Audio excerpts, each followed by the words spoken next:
Hello, everyone. Friends, acquaintances, new people, and enemies. We are the LegacyGamesCast. We are just a group of four guys who met playing video games, and we love talking about them, and we love sharing about our experiences with them and just discussing them at every aspect of them, from news to throwbacks to how we feel about X, Y, or Z. Today we'll be talking mostly about the main subject that is will be reference to game developers and how we feel about them, and it's just kind of an open discussion. So not a lot of format. Let me introduce the guys. If you're watching the video version of this, to my top left, it's to my left. Right. Okay, so is Shazam32. And we have Frank Fly, or Given a Fly, as you can see his name there on screen. And then our still picture there is all the way from Sweden, the salty Swede, Narzel, or Andreas. Let's just start. I'm just going to start rolling. Hey everyone, Sovereign here. We had a few technical difficulties when we opened up the show. Basically what happened is we were playing around with some new equipment and did not realize that we were not capturing the right audio. I do apologize for this. I just wanted to let you guys know, and hopefully this doesn't happen in the future.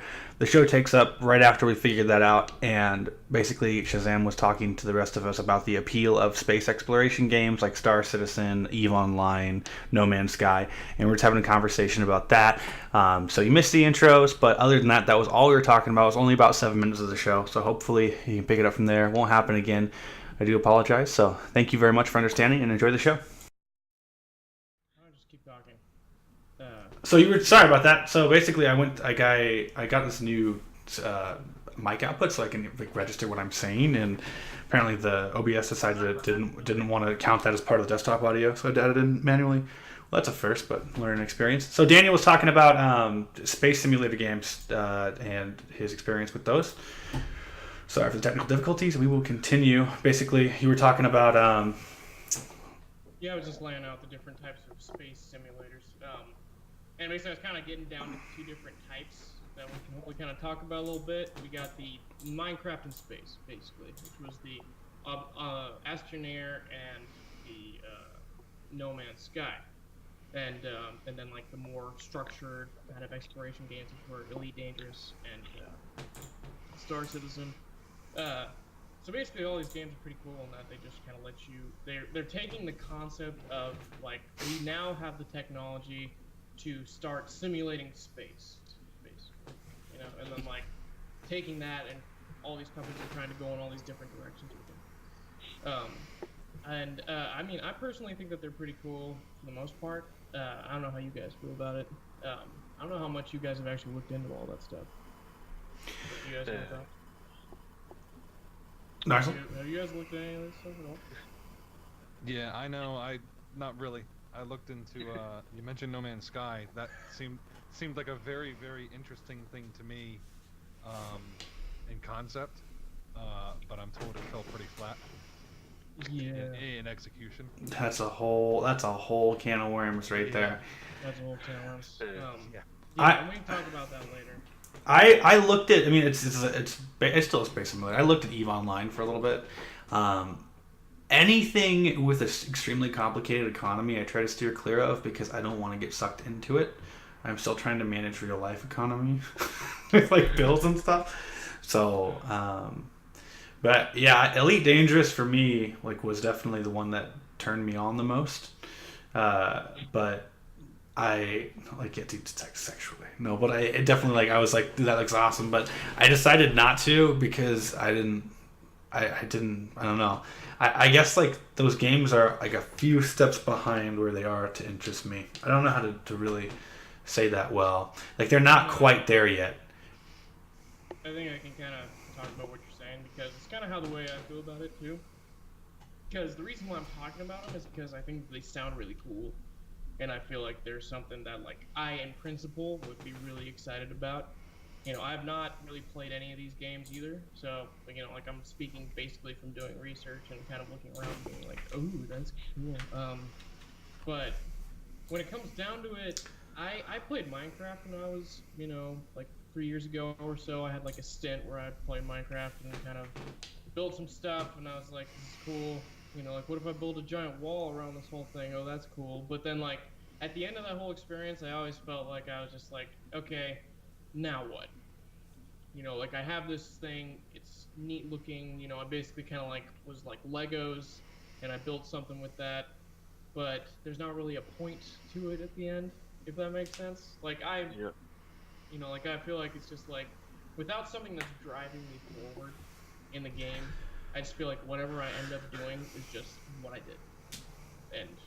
And you know, in finding something that is meaningful in games is kind of, you know, you have to decide what's meaningful to you, because in the end you're playing a game in, you know, a cyber world, and you're not doing something in real life, you know, that's meaningful in real life. But, you know, so we all kind of decide what's meaningful, I think, you know, when we're playing a game. And for me, I feel like I need some kind of a story, something to push me forward. I need to feel like there's characters. That's part of the whole fish, like the whole bait and switch that everybody accused No Man's Sky of.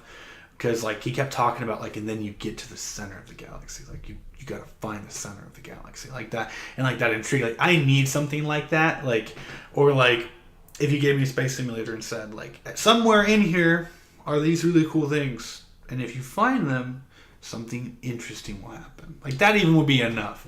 But there's no, like, the whole, I guess, like, and it appeals to the people who want to explore. Like, the whole exploration thing is what people, I think, are interested in. But, I need, it sounds weird, but if I'm going to play that, because I see those kind of like an MMO, mostly. I guess, like, my experience with EVE Online again, so, like, there's other people there, I guess, but I guess that's pretty common for these, too. Like, they're generally MMO based, right? Yeah, there's MMO components to all those, I think. So, like, you can do friend stuff in Astroneer and all that. Yeah, and, like, I need that, you guys need to go do this. Now, if you take a game, like, can you imagine if there was a space simulator that had, like, the lore, like, look at fucking Destiny. Like, that would be the perfect space simulator if you did it right. You know, like I think, like, this massive universe with, like, these reasons to do things and stuff. Like, can you imagine if, like No Man's Sky platform was, like, imported into, like, you know, like that MMO sort of thing like Destiny was, like this weird hybrid of those two. Like, you actually have to fly places, and there's space battles, and you land and you do stuff, you know, like, that would be cool. I think that when those games get to just before that point is when they'll really interest me. You know? I wasn't interested in No Man's Sky. I wasn't interested in that because I saw it in, how do I say this without, I did not think it would be a bust. I was like, that's really cool. That's interesting. Mm-hmm. But every time he said it's procedurally generated, I was like, I don't know if that's for me. I didn't think it would be inherently bad. Like, I wasn't like, I'm not saying like, oh, I told you so with that game. But it was more like, I heard about it and I was like, yeah, I don't know if that's for me. Like, I thought it sounded awesome, but I was like, so I didn't get it, and then everybody was like, this is shitty, and I was like, all right. I'm glad I didn't fall bait to that one, but I guess, like, I need a hook.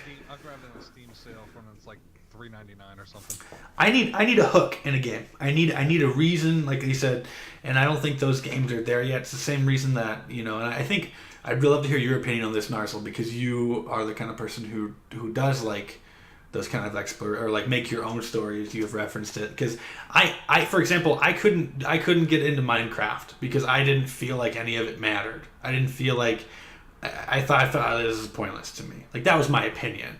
Like, my friend was really into it, and I'd be like, that's so cool that you built that. I'm glad I didn't invest my time into that because that's a waste. Like, that's how I felt about it, but there's so many people that feel so strongly about that, so I'm probably going to get flamed for that. But what I mean is, like, that experience isn't for everyone, and I'm trying to be objective enough. And I don't know, how do you feel about these kinds of games, Andreas? I generally don't like them because of the learning curves. It's too steep, so I end up losing interest before I can get started. Because I bought both Star Citizen and Elite Dangerous. I played like 30 minutes of all of them. And just... Well, those games are complicated too. Like, those are like the most complicated ones. Like, that's how Astroneer actually is pretty simple. Like, in terms of, like, those kind of procedural ones, like Astroneer and No Man's Sky are actually pretty simple games. Yeah. But for me, that still doesn't take away from the idea that it's just like ultimately. That's how I felt about EVE Online. I was like, I have to do what to get what, and then change that for what. So that one too. But the thing about games that are that complicated, I think, is they get this really dedicated player base. Like, there's still people that play that game like a ton, and it's not like, look at like RuneScape, the example too. Like, if you get these really complicated, but once you figure them out, they make sense. Like, then there's always something to do. Yeah, I mean, also, if like, I learn how to play. Oh, go ahead.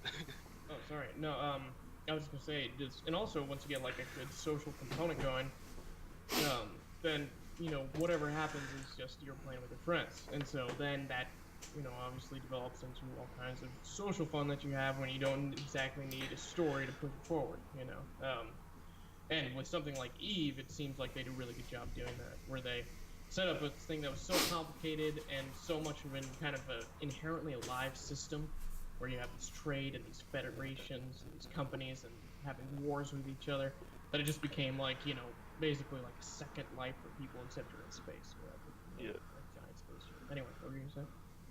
Yeah, I'd probably lose a lot of hours if I learned how to play these games, because of what Nick said, that I can craft my own story in them, instead of being told, this is what happened, and you have no choice in the matter.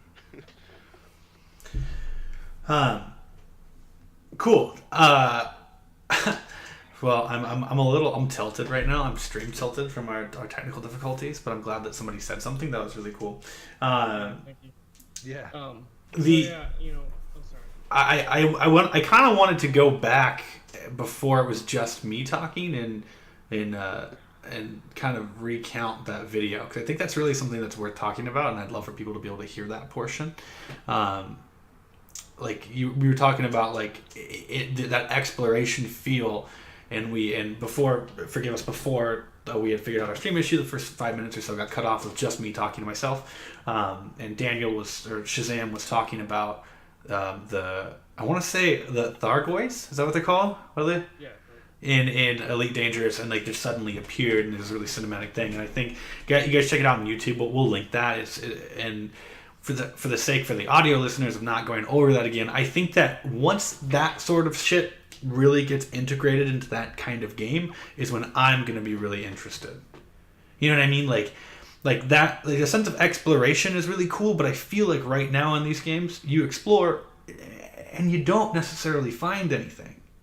And I'm not saying, like, sure, like, you find a bunch of stuff, or like, you find other players, but the sense of discovery is there to a degree, and like, it's what No Man's Sky like teased and didn't work, right? Like, but the idea of like, you go to this planet and you're like, what is that? I gotta show someone this. Because I think that part of the thrill of exploration is being able to be like, did you go to planet XX4138? Did you go there and go into this cave? There's some crazy shit going down. And I think that's the appeal for me. So and maybe it's Elite Dangerous, maybe they update it and I start playing it. But I think that those not randomized, but those encounters that are just like hidden. Because the best developers don't say anything. It's way for you to find it. Right. So. Cool. Go ahead. Go ahead. I was going to say one more thing on that. Yeah.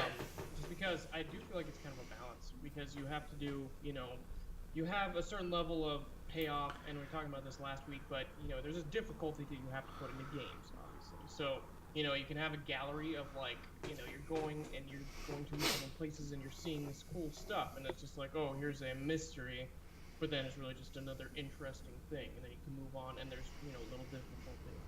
And then on the other side, you can just be like, okay, nothing really matters. You just are going around doing things and like, collecting this and this amount of stuff so you can make this kind of a thing.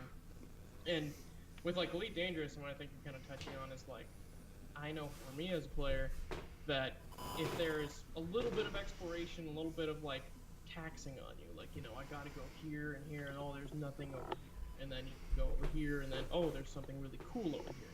If you find something, if you go to like a system over here in this X part of the galaxy, and there's something stupid there or boring, or there's just nothing of interest, then you're like, crap, you feel bad.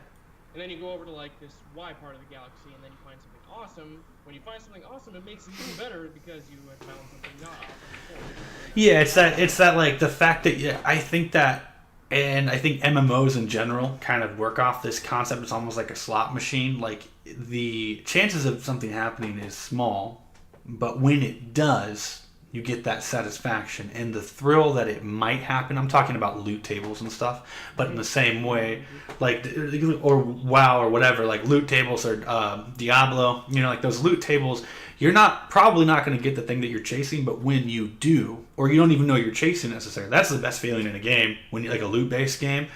So like the way I look at space exploration games is that the loot is discovery in a way. Like, so when you do find that thing and you get to, you know, share it, I think there's a lot of potential for that. And I think as we move forward, because if you look how fast games are developing, like if we skip 10 years, like we're probably all going to have a weird like watch phone thing that folds out onto our arm or some shit, and we play games that way, you know, like there will be some weird thing. But I think with the rise of, look at Hearthstone, you know, like you can play that on your iPad.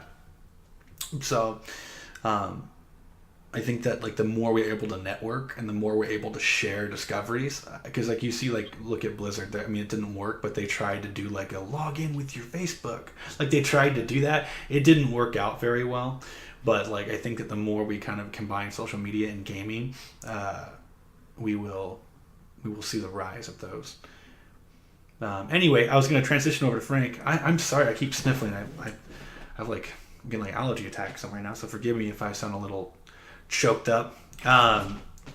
It's just such a beautiful thing to talk about. Yeah, there's a lot of powerful emotions. Frank is our registered Nintendo expert, and also has has some of the best passionate rants on Twitter. If you follow him on Twitter at GivenFly1021. So Frank, what? Be warned.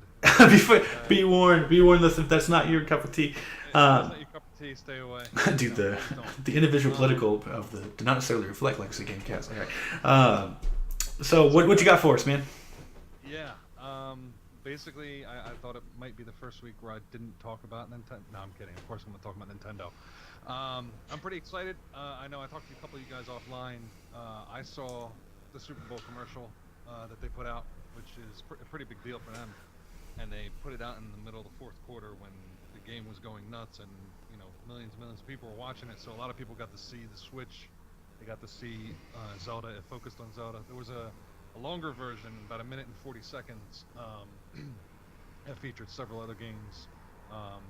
But I just want to primarily talk about Breath of the Wild. I'm out of control excited for this game. I mentioned, I think it was last week or the week before, when we were talking about things. It was last week. We were talking about things that piss you off, and I was talking about the trailers, like that trailer for Assassin's Creed 3, and just something about it. I'm just a total dork about it. You know, you put that music on there, start showing stuff from the American Revolution, and then you know it ended up sucked. The game sucked. Anyway, they had this Imagine Dragons song playing. I'm not a huge fan of theirs, but there was just something about the music cues with, you know, you get this one part where he clicks it in, it pops up on the TV, this big-ass monster tries to smash Link with a hammer or a club or something, and the music swells. It was a really cool commercial, I thought. I thought it showed off a lot of what to look forward to with Breath of the Wild. I want to know, you know, what did you guys think? Nick, I think I talked to you a little bit offline about it, and you said at the time you were underwhelmed. What didn't grab you about it? What did you find underwhelming about this commercial? Because I thought it was a perfect example of what you wanted to see, you know, and had a lot of fan service in it, which I thought was a big deal. What were your concerns with it? What did you find boring? That's a good question. I am going to have to pass for now, because I'm trying to remember what I said last week. I don't want to contradict myself. I think that mainly it's just like in order for me to be whelmed, if you will, I need to have a lot more, like there needs to be like a historical connection for me. Like when I see it was a good example. When I saw the Mass Effect Andromeda trailer, I was really hyped because I know that really well, and that goes back, you know, and like we've talked before about how it's so important to have a connection or like a historical background or something that you feel, you know, like if I saw Pokemon, I'd probably be excited, even though I'm not going to play it just because it's a nostalgia factor. So I think that's part of it for me. I don't know. Yeah, absolutely, and I think that's why I mentioned the fan service about it, because yeah, a lot of it is like, oh shit, I've never seen Link do that before. or hey, I have a feeling I know what that is. You know, oh look, he's swinging off the top of the mountain. You know what I mean? Yeah. At the very end, they show him walking up on this cliff, and they've showed it in trailers before. But he walks up to the edge of a cliff, and you see, presumably Death Mountain off in the distance, and it looks like artwork from the original game on the NES. Yeah. So, I think that the reason I don't know, I was a Nintendo guy to a certain point, and I think that I have so much respect for all the Nintendo titles, but they're not my game set. And I think that's okay. I have a lot of respect for Nintendo, and like I've said before, like the way they push the industry forward. They have these cool ideas, like you know, like maybe Wii Fit was a little weird, but it sold so many copies because it was this new, interesting idea. Like, oh, and when I saw that, I mean, I never played Zelda to the point, like I used to play it, like I played the one, you'll get a kick out of this because I don't know what, I played one back in like 2003 or 2002 where to beat the boss, it was like you were playing baseball, like you had to use your sword and hit something back at him for the final boss. I don't know which one that was. That's like my only memory of Zelda that's really clear. It sounds like Ocarina of Time. Probably, and it had like these weird zombie things that would jump on you and like suck your neck or whatever, and it was terrifying when I was really young. Probably Ocarina. That was like that's my experience, and like I never owned that system growing up, so I didn't fall in love with the series. Just like if I'm like, hey, Red Alert 4 is coming out, you know, like that doesn't really excite you guys, you know. So yeah, well, and like this will hurt your feelings, but like I bet you if you put Andromeda in front of me right now, I'd be like, whatever, okay. Dude, it's gonna be so good. Because I haven't played any of the other three, so I'm not gonna have that same connection. So I get it. The fan service trailer, you know, if you're not a fan of the series, if you don't know the history, if you're not intimately connected to it, like I might be, you know, you look at that commercial and you're like, oh, okay, whatever. Dude, pop that in chat saying that he's excited for it. So like I said, like there's a lot of people that are into Zelda, and I totally respect that. And like if you were like, here, play this, I'd probably have a good time.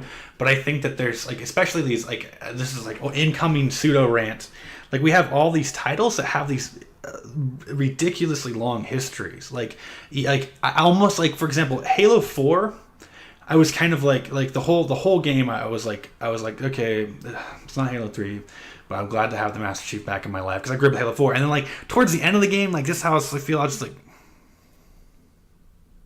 like just playing it, like just kind of like just this is good. And then like Cortana, the whole thing, like spoiler alert, happened, it was a few years ago, he's fine, but like, and that was cool. And then the 5th game came out and I saw the trailers for it, and I just kind of, I was, how do I say this? I almost felt obligated to play it because I had followed the franchise. So, all right, let's see if they redeem themselves in this one. It's kind of how I felt about it.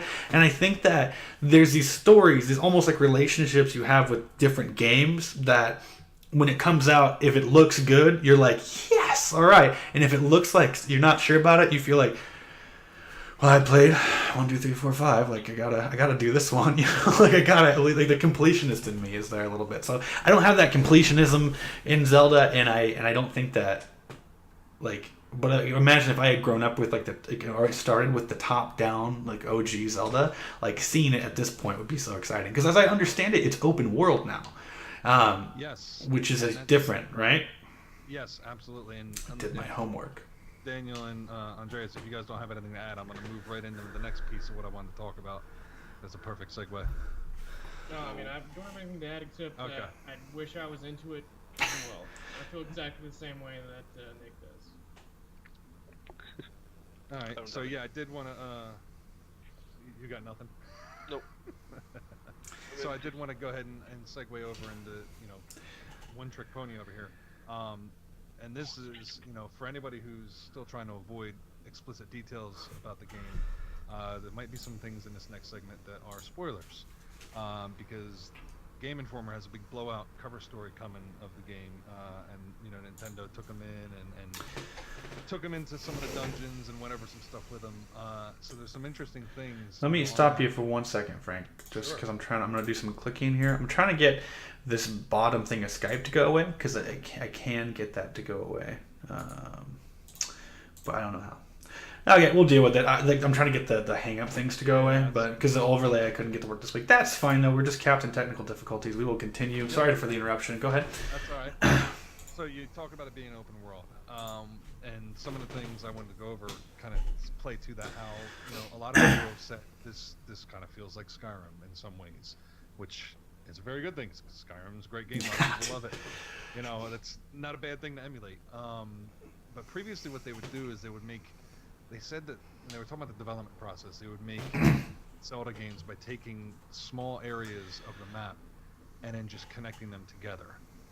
And apparently what they did is they first figured out what needed to, they just had an empty map and figured out what needed to be put on it. And they had over 300 developers working on it, and they created groups to work on specific sections. So there might be specific sections that feel different and that's kind of been the way it's been since even as far back as the original game, and even more so in A Link to the Past and Ocarina of Time. You had different sections of the world that felt very much unique. So it's weird for me to hear them say they're doing it differently this time, because it's always felt like that's how they've always done it. Apparently spending time by campfires passes time in the world, which is, outside of the moon and sun going over pretty quickly in Ocarina of Time and the other games, that sounds interesting. Passing time, like what is it? Is it like waiting, or sleeping in, the Skyrim Fallout games? What's the deal with that? That's what I'm trying to understand. So that'll be cool to figure out what that is. But this is one thing I thought was interesting. I don't think I've ever seen anything like this before. There's a dynamic weather system in the game, and the world reacts to the weather. And you have to be careful during a thunderstorm, because if you have a metal shield or a sword, it can attract lightning, which can kill you. Which, I don't know what gameplay or what that brings to the table, but I just thought that was kind of interesting and funny. Like, oh, okay, you can get struck by lightning and drop dead. That's okay. Sure. That falls into the category of, there's a lot of things out there that, and this is again my opinion, but like that falls in the category of, if it's a good game, that's neat. If it's a bad game, it's gimmicky. And I think that a really good title like Zelda can definitely be that one, and I think that adding, if it's a good game, it's a solid package, and you add stuff like that to further immerse you into the environment, fantastic. That's really cool that they're doing that. The Pokemon Gold and Silver, when that came out, had like a night and day system based on the clock on your Game Boy. So if you're playing during the day and your Game Boy clock was right, it would be daytime and certain day Pokemon were out. And if you were playing at night, and I remember like that being really cool, like being like, okay, I remember having to like wake up and not tell my parents when I was like in elementary school, and to go catch the night Pokemon. Like I had to get up at 3 a.m. or like pretend to be asleep to make sure I get the night Pokemon. So I love stuff like that, and I love that it further immerses you into the world. Like another thing you have to take into account. Right. Yeah. Absolutely. I mean, it just sounds really neat. There's this big focus. They keep saying they want players to choose their own path. There's not going to be a companion character, which has been an annoyance for the last several games. There's always something chirping at you. Hey, and it's annoying as hell. Yeah, and in chat he's saying like he's got a good point that they're mixing it up, and the last 3 or 4 are played the same. I'd read you're the Church of Nintendo, right. But generally. Since Ocarina of Time, they've followed generally the same formula. What excites me is they really changed it up with A Link Between Worlds on the 3DS. They really took, generally you kind of take a linear path. Hey, I got to go to Dungeon 1. It's going to give me a weapon that'll help me kill the boss, and it'll help me get to Dungeon 2. And that's been the formula since A Link to the Past. And they really threw that out for A Link Between Worlds, where you could trade with a character in the beginning of the game. You can grab any item you want from your entire bag of items. You can go to any dungeon you want in any order you want. You can do whatever the hell you wanted in that game. And to me, I love that game because it was basically the same world map as A Link to the Past. It was basically a direct sequel to that game. So that was the most recent. I believe that was the most recent Zelda game that came out. Maybe Skyward Sword came out after it. I don't remember, but I think it was the most recent one. And it showed that they have the ability to completely mix up everything. And so I definitely, for anybody that's a fan of the series, especially if you like A Link to the Past, definitely check out Link Between Worlds. It was really, really good. But that's about it. I will say that one thing about Zelda, it was like looking at that game and looking at the commercial, because I did watch that. Like, I will say the artistic style is awesome. Yeah. Like Like, I mean, I don't know anything about Zelda, never played it, but I love when they do that kind of stylized, like super duper stylized, like you're like using the game as an artistic expression kind of a thing. Like Right. Destiny is great with its whole, it's basically kind of Halo style. Things are pretty much real looking, but hey, it's the future, woo, there's, some brightly colored things. We got lots of blues and oranges. But like when a game takes time to just make something that's really iconic in terms of the style, I just think that's great. And Yeah. what I have seen with Zelda is that they have evolved their visual style. Like they didn't just replace it with like a more real looking Link. They actually like took it and they're like, this is higher definition, but it's still like a story. If I were to play Zelda, it'd be because it looks like just this like fantasy story that I'm just artistic. Yeah. And that was the thing, that reminds me. They first started doing that more stylized art with the Wind Waker, which had a troubled history as far as the graphics go. They first showed this hyper realistic, looked like Skyrim thing at I think Space World back in 2000 or something, and people just lost their minds. It looked incredible. And then Wind Waker comes out and it looks like a cartoon, and everybody in the internet just shit all over it. It was just like, this is the worst thing ever. What is this, Nintendo? What are you doing? And then it turned out it was one of the best games in the series, and it was incredible because it felt like you were controlling an actual cartoon. Oops. Like the art style was just phenomenal. And yeah, you can see they've had a progression, from there to Twilight Princess. They went kind of more realistic with Twilight Princess, but then Skyward Sword is like a precursor to Breath of the Wild. It's a very similar art style. So yeah, I've liked exactly what you're saying. They've had that progression of art style, and it looks gorgeous, even if it doesn't have, the smoothest textures or everything you might see in Andromeda. It looks beautiful in its own way. Well, and I know you're looking to move on. One more thing about this, but Zelda has an identity, and that's what I like about Zelda. That's what I like about Pokemon. Like all these Nintendo games that I don't inherently play. It's not like I'm not like, oh, the next one's coming out. But when I see them, like I like games that have a defined art style. Like the Elder Scrolls have a defined art style. Like even though it's very realistic, they still have that's gonna be it. Yeah, okay, it is Elder Scrolls. Like you know what I mean? Like what it is, and I think that games that is turning really awkwardly. Oh yeah, that's definitely an Elder Scrolls. Yes. Everything. That guy was angry and then smiling. Oh yeah. Dude, those. I mean, I guess and I guess in some ways like Bethesda has their own like that, like Skyrim, Fallout has. But what I'm saying is games that have an identity of like, this is what we look like and this is our art style. Like when they first teased, this was like 5 years ago, they first teased The Last Guardian, like the Shadow of the Colossus, if you guys ever played that or know what that is, like that art style is very well defined. And when they first teased The Last Guardian, it's the same developer. Like that was like, okay, they're going off that art style. It's not a sequel, it's not related, but like they're doing the same thing. And I think that's really important to consistency. Before you move on, did our salty Swedish person have anything to say? You've been rather quiet, my friend. No? I mostly agree with what you say. Yeah, just agreeing. Dude, that's... Yeah, we're 3 weeks away now. I'll probably do an unboxing video, and I'm excited as hell. I cannot wait. 3 weeks from today. All right, man. Well, is that it? Or... That's it. Cool. Every week, Mr. Narzel, hailing from Sweden, gives us a game or two that we might have missed, a throwback I'm able to pick up for a couple bucks on Steam if you just want to kill some time. I know there's a lot of good titles coming out, but there are those downtimes when they're not there yet. So if you're down with Resident Evil 7, you don't have any competitive game you're playing, there's some good stuff for just a couple bucks or whatever your currency form is, I guess, right, Andreas? Well, what you got for us this week, man? What do we miss? We have a game called Grand Ages Rome by Haymont Games. It's a RTS that is combined with a semi-simulation, I would say. It's like it's the same developer that makes Tropico, so if you play that, it's pretty similar to that, but they added RTS side of it too. So it's like it came out in 2009, so it was overshadowed by games like Modern Warfare 2, Halo 3 ODST, Borderlands. Just a couple that did well. Dragon Age, all kind of crazy games. It wasn't not the biggest year for gaming, I would say, but still a lot of games. So in this game, all you start with is a town hall, and then you have to spread out and build buildings from that.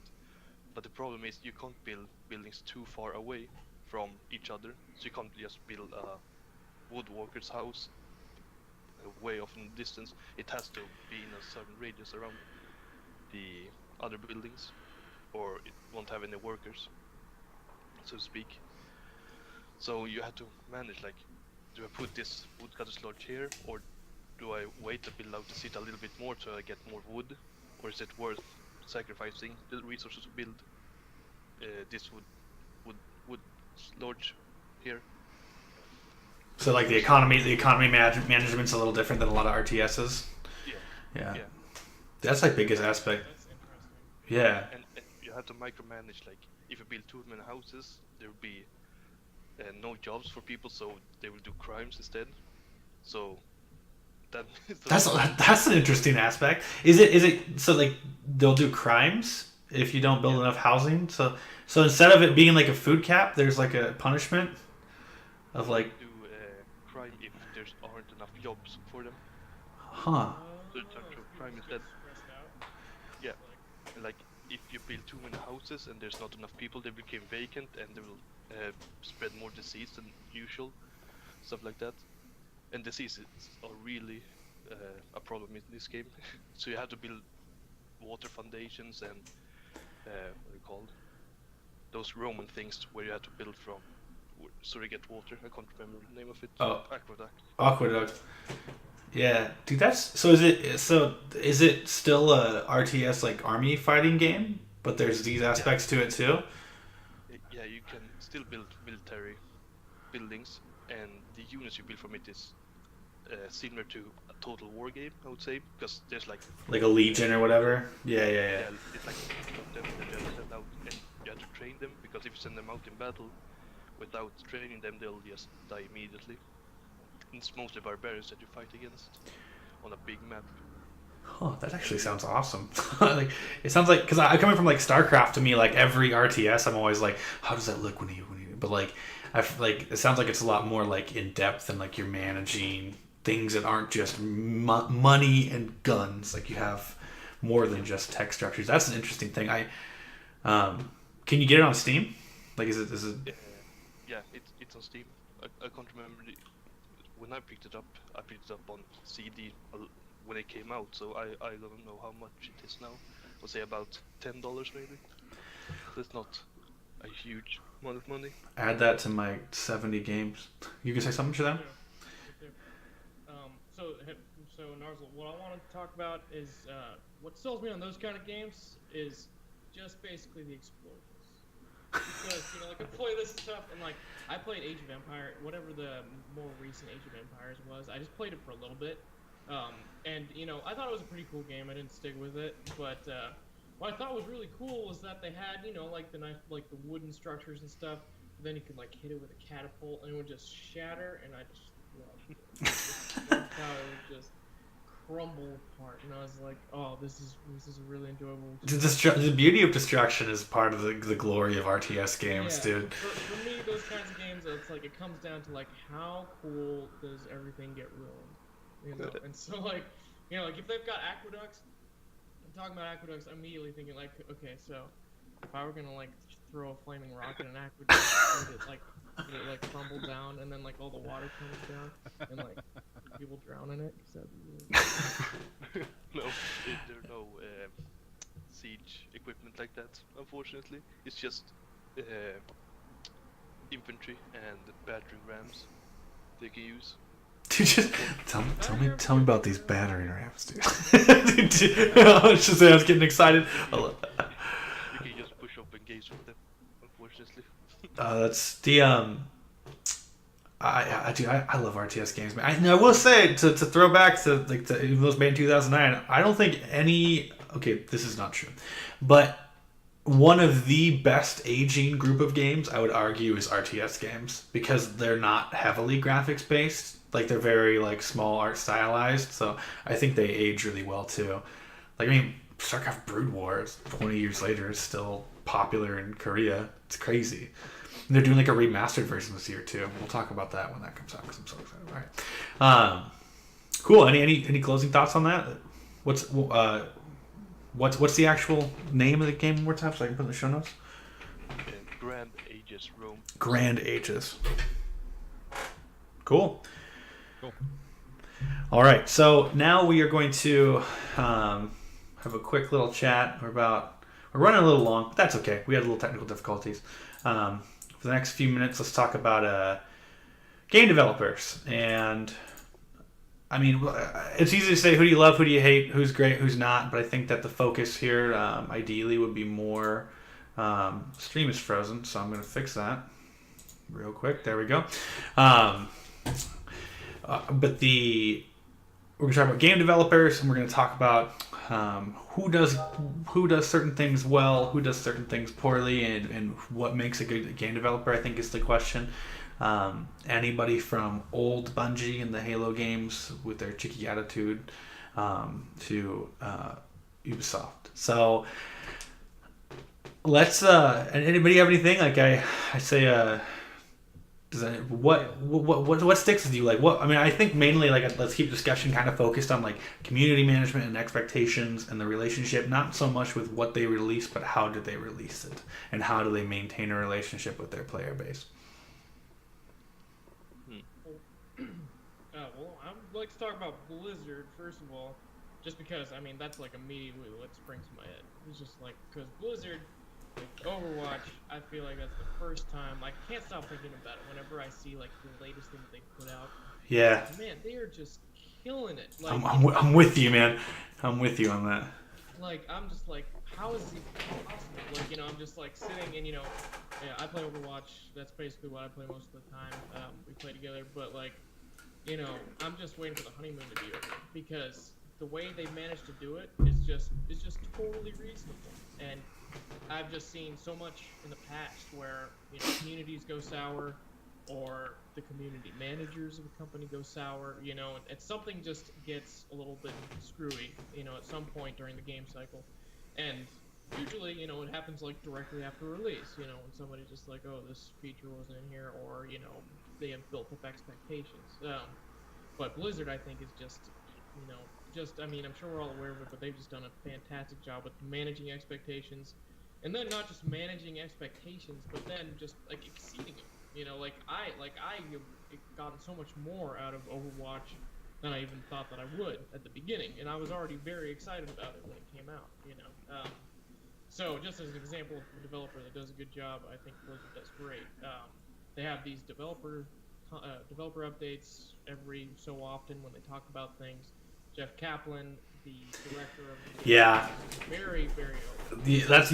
That's my thunder. No, I'm just kidding. I think that like when you said Blizzard, I was like, yeah, that's like I think that it's not fair to compare other developers. Actually, it is now. It didn't used to be fair to compare other developers to Blizzard post World of Warcraft because they just were like this monster. Like I mean, outside of like Activision, and now they're in cahoots. But and I don't think it's as much Blizzard, even though Blizzard is really good, as much as I think that Jeff Kaplan himself is really, really good at community management. Because apparently, I never played that much World of Warcraft, but when he was in charge, I think he was in charge of the Andreas, what was the name of the expansion with Deathwing? Cataclysm. Thank you. He was in charge up until that point, I think, in World of Warcraft. And a lot of people, and I could be wrong, I didn't play a lot of WoW, but like I do believe that whatever is considered the golden years of that game is when he was in the community management, and then he left to start. Yeah, he went to start working on Project Titan, which fell apart and turned into Overwatch. But I look at another company and it's not fair to compare, but I don't care. is old Bungie versus new Bungie, and let's just talk about, like, assuming it's new Bungie, like they have this game, they released Destiny, it was kind of on this rocky start, and then you have Blizzard, and people have said it's not fair to compare the two because the amount of money and resources Blizzard has, like, to throw at things is bigger than anybody else. But here's the thing: Overwatch was not a complete game either. Destiny wasn't. Overwatch wasn't. They were not. Neither of them were complete games. But like, Blizzard sat down and was like, "This is what we're going to do. This is what might happen, and none of this might happen. We don't know. That's how developing works. But we're just communicating with you as to what our hopes are." So, for example, they say stuff like, "We have a new map coming in the next month. I'm really excited about it. And then I have 2 others that we're working on, but they might not see the light of day." That's what he says. Like, that's how developing works. And I want him. He remember the first or second community update he said, and like, you guys, like, if anybody's comparing this to the updates we get from like Bungie or like the ones you get from. I mean, you don't really get very many updates from, like, you know, like like Riot, you know, or Valve, like which Valve doesn't really talk, but like, basically what he said in the very first second, and I just can't believe he does these in one take with a still cam. He just talks to the camera. That's all it is. But what Jeff Kaplan said basically, and I think that, like, there's so many developers that could just please do this, is he just says, "Listen, I want to maintain open communication with you, the player, because we value what you have and we value your opinion. So I'm going to tell you what we're doing, and I need, in return for open communication, I need you guys to understand that everything is subject to change and none of this might happen. Like, everything I say is going to happen might not, because that's how it happens. That's how it works. But we're really excited, and I think it's really cool to tell you guys our ideas so you can give feedback." And so he lays out, like, these roadmaps for the next month, and he does it every month. And it's like, I know I'm ranting. I know you want to say something, but I just, like, what blows my mind is that, like, they release patch notes, and then people, you know, like the classic form, like, "This guy's an idiot. They need to do this instead of this." Like, you know, like the whole, like, classic, like, warrior on the forum doing his thing. And Jeff Kaplan's like, "We see a lot of people saying this, and we actually don't feel that this is a problem, and here's why. You need to trust us, and if it is a problem down the road, we will fix it."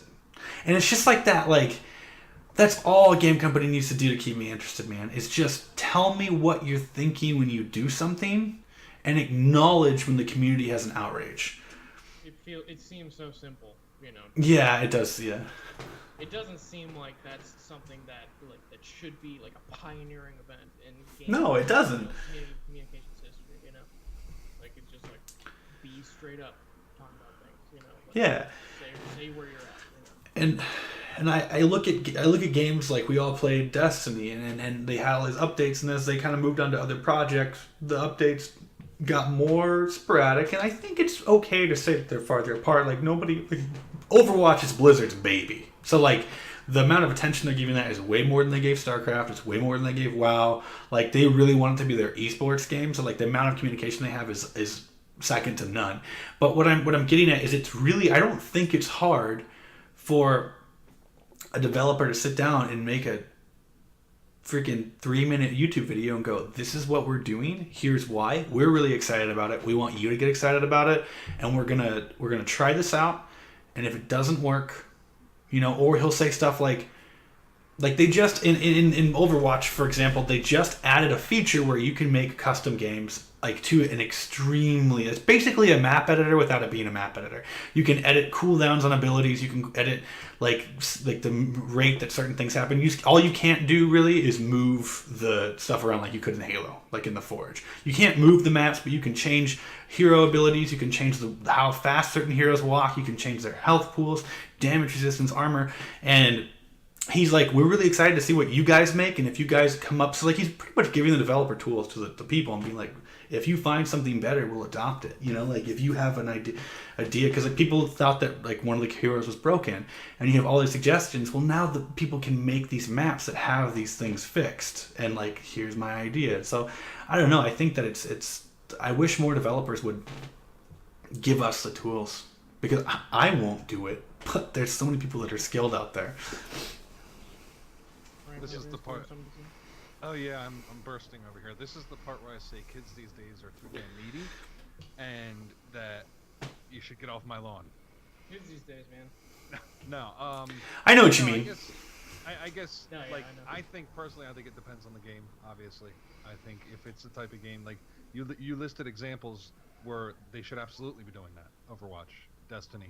These are the type of games that depend on content after the initial release, and in order to keep that audience engaged, you need to engage them in some way. Not to use the same word to define what I'm trying to say, is that you need to let them know, hey, this is what's coming or this is what isn't coming or whatever. Because that's part of the problem with Destiny is we're always guessing. And there's always something else coming, but no one knows what or when it's coming. And when it does show up, they give you a half-ass stream where they're like, oh, well, if you look at this stream, I was just listening to somebody talk about this earlier. I forget which podcast it was on, or I would credit them, but they were saying, oh, look at this stream. If you look and pay attention, you might see what we did to Blink. So then you got all these internet sleuths going in, and oh, look, they got rid of the HUD. Oh, wait a minute. Oh, it was Destiny Community Podcast. It was 5,000 Watts was talking about it.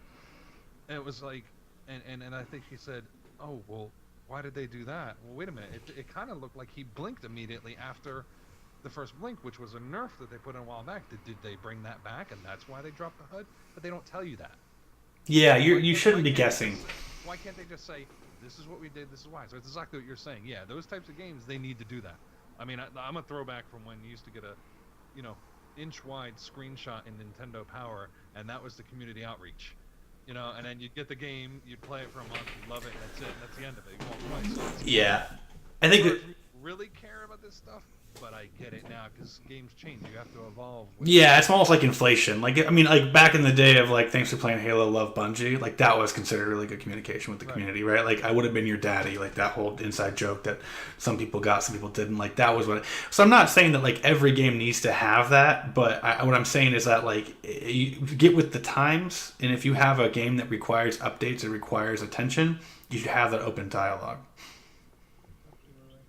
I mean, and like, I don't know if you know about this, Frank or Andreas or anything, but I remember the days of old Bungie when the whole Halo thing was coming out. I used to read the Bungie weekly update every week when I was waiting for Halo, Halo 2, Halo 3.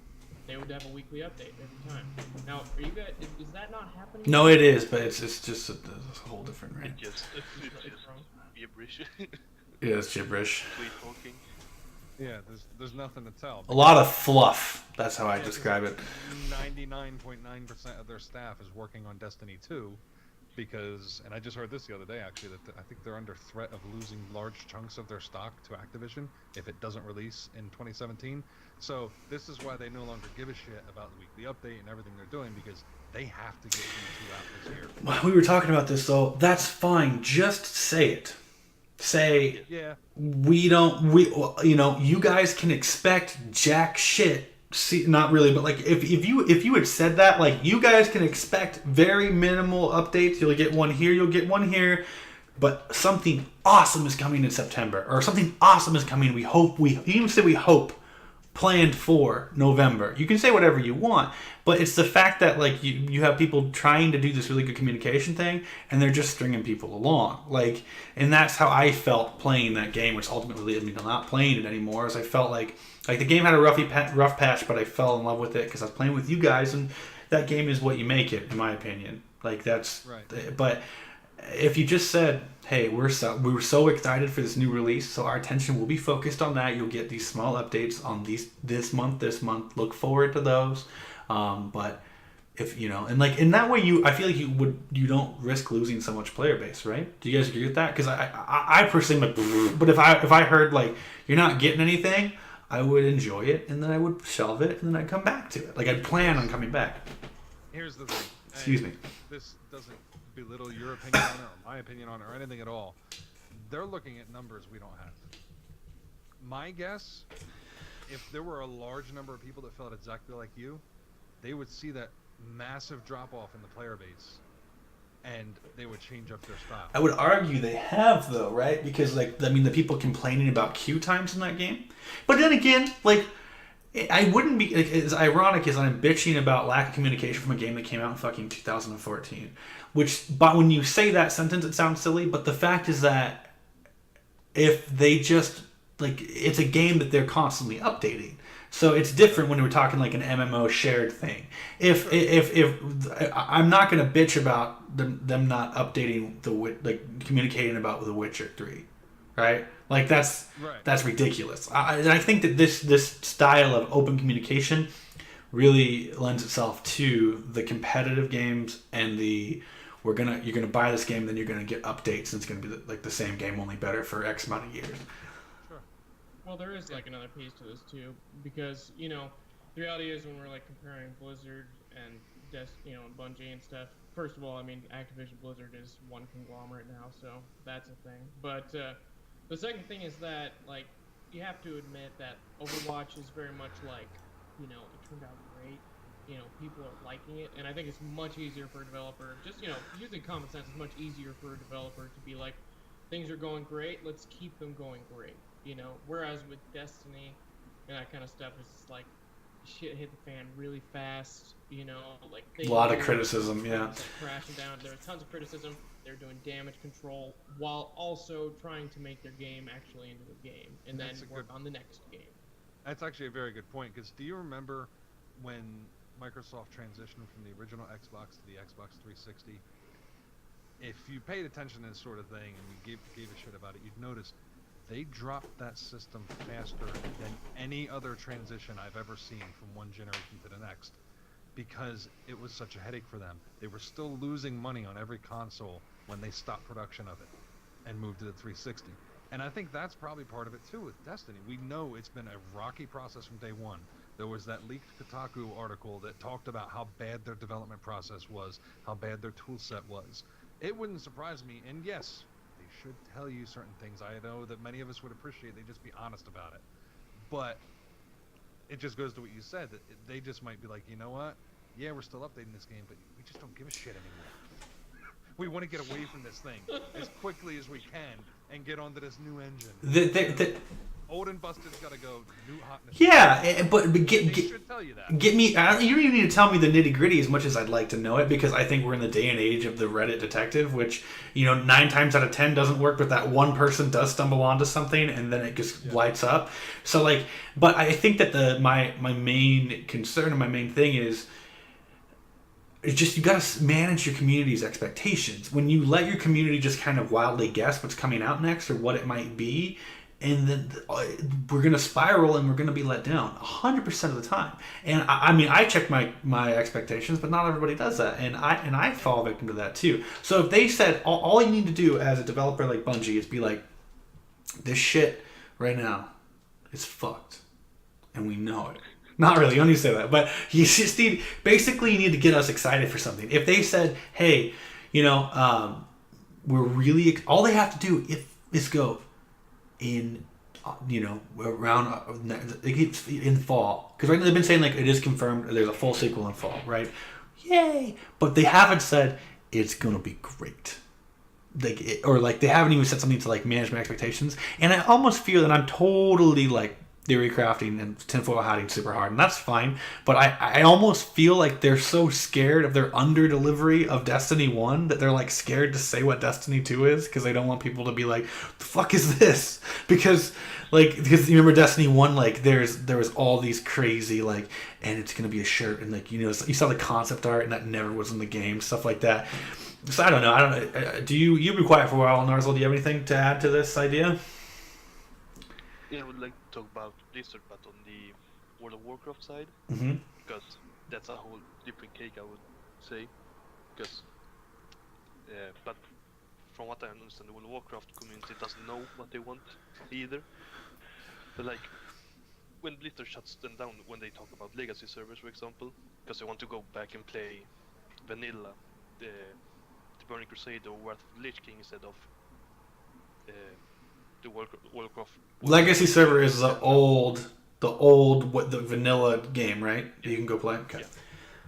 Because the developers keep saying like, you don't want this, but they keep or not keep losing, but they lose people that goes back to play private servers all the time. More and more people keep going back to those servers instead. So I just don't understand why they would do that. Yeah. Keep saying that. I mean, it's probably really hard to program that shit, I would assume. But Yeah, I think it has to do with like the community doesn't know what it wants, because back in Wrath of the Lich King, people would complain that heroic dungeons are too easy. Then Cataclysm came out, and their heroic dungeon was fucking really hard. Yeah, to actually think when you were doing them. And then people got outraged by that and said it was too hard. So it just keeps going back and forth like that. So I guess that it's really hard To balance, when yeah. the community doesn't know what they want. It's really hard to deliver to. We're running out of time, but we're a few more words from all of us. Jeff Kaplan said, to your point, Narzel, what he said in his developer update when he said it, I was just like, yes, I didn't know that's how I felt. You know, like somebody says something that just resonates with you, you didn't know that's how you feel. He said, yes, yes, we want to do those things. He always does this when he talks to. Yes, we want to do those things. We want to go back. And people were asking for a bunch of things. Like, I forgot what it was, the classic community wish list, you know? And he addressed a lot of those.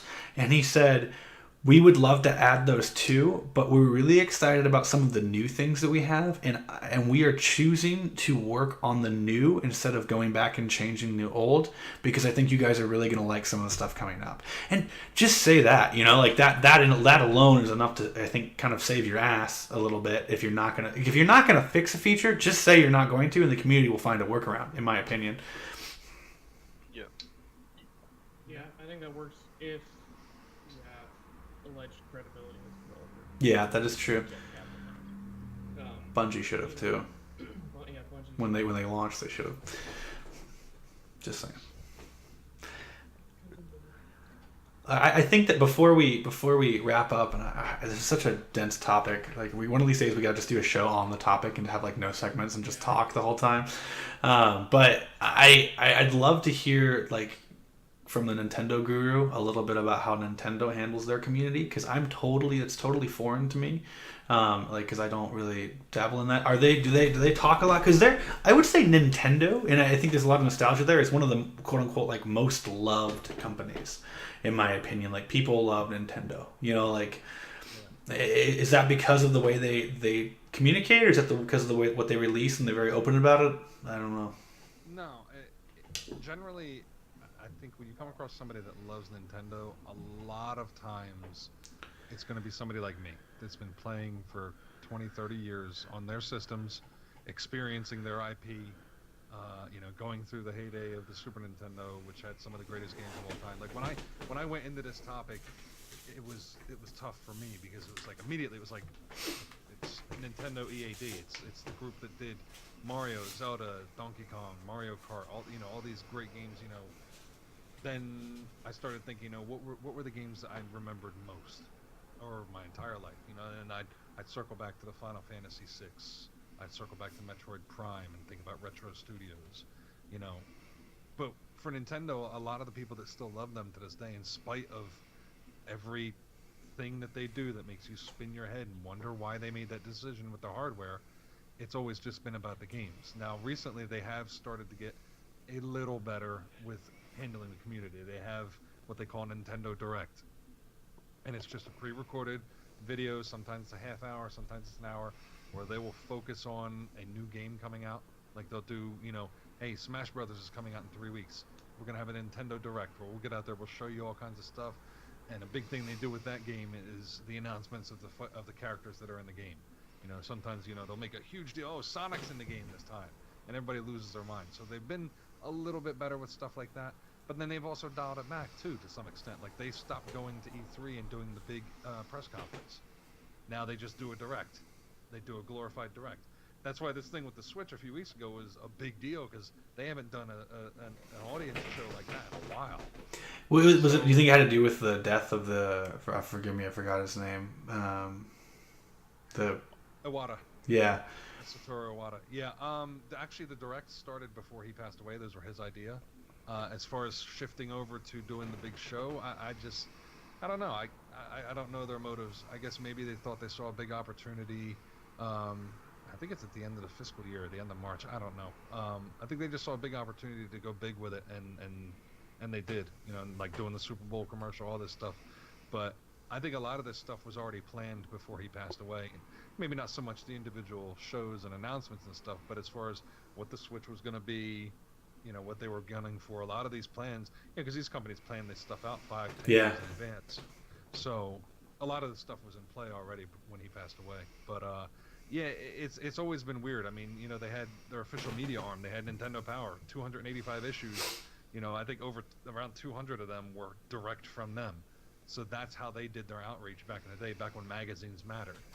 And they've definitely struggled to move into the digital era in many ways, you know, from friend codes to, God, I hate those things, to, you know, just not having a full-fledged online service. So they haven't been great at community outreach, you know, but like I said, they've done the directs, and, you know, those matter, and they just don't do the type of things that, you know, even Bungie does, or Blizzard. They don't have the type of games. They might not have to, you know, like their games are really... Yeah, and they really don't have to. Is there a need to do that?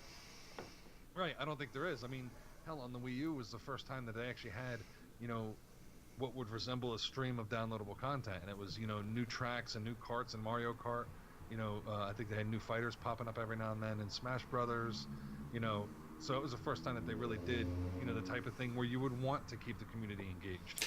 But generally, most of their games, they release it, throw it out into the wild, everybody plays it, and that's that. And you just don't hear about them anymore. I think that, and like I said, we're running out of time here. I think that, and there's so much more I wish we could talk about, like Activision and Ubisoft and stuff. And but I will say that I think we all agree here. This is just like something that I wanted to add is more of a question to you guys, like if you agree. Like I think that there's a lot of companies that have fucked with their player base or taken advantage of how to make money system, whether that's a pay to win format kind of developing, or really slated microtransactions, whatever that is. Maybe even just like a rehash content, like, you know, like 343 Industries kind of got, you know, like their whole like the remastered stuff was just not, it just fell flat. I think that so many companies have really just mucked that up, that there are now companies like Bethesda that, or who made The Witcher? I can't Project remember. Red. Yeah, like companies that now they release this full game with minimal advertising and some planned free DLC, and people love them for it. And instead of having to do outreach, they're like, yeah, we're not going to jerk you around. So I think even the delivery of a game, a developer can win people over. Because people were talking about, like, you know, like the Witcher's expansion was just like insane. You know, like just the amount of content there was just nuts. And like look at Fallout 4. Like, while there were things wrong with that game, they announced it, and like 4 to 6 months later they released it. Like there was no like, we're gonna hype this shit up for a year and a half, you know. So yeah, a perfect example of that traditionally, and they changed it up this time for some reason. I think it's people have been so desperate for it, is Rockstar. Generally, because they can get away with it, and it's the same thing with Bethesda with Fallout 4. They'll say, "Hey, here's Grand Theft Auto. See you in 3 months." yeah, And then the game releases, because they can get away with that. They don't need to talk you know, your ears off for a year. yeah. But strangely, with Red Dead Redemption, they announced the sequel a year before it comes out, which is kind of off track for them. But I think it's just everybody's been talking about it, and every time a journalist gets in front of them, it's, where's Red Dead? Where's Red Dead? It's been 7-8 years, or however long it's been. So I think they were finally just like, fuck it, okay guys, it's coming. We promise. Yeah, with those long anticipated, I think that that's okay, because the buzz will really just does the marketing for you. Like if they were to actually release Half-Life 3 and announced it for next year, people, the buzz would make their sales go up so high. But anyway, rough transition. Let's wrap it up. That was awesome. A really, really good show. Except for the beginnings of the sorry for those technical difficulties. But we work through them. We survive and endure. We're all in this together. We are the Legacy Gamecast. Like I said, we're 4 guys that just hang out every Friday. That's 8:30 Pacific time. And then if you're on the East Coast, it's 11:30, or Central European time, it is 5:30 a.m. for those of you getting ready for work on Saturday. So once again, you guys, Shazam, where can we find you? Any shout outs? No shoutouts this time. You can find me on Twitter, Shazam32, Twitter/Shazam32. Go there, check out a argument I got into with a feminist. See that? It's very interesting. Also, I'm end up streaming on twitch.tv/Shazam32. Otherwise, there's nothing today. Cool. Fly?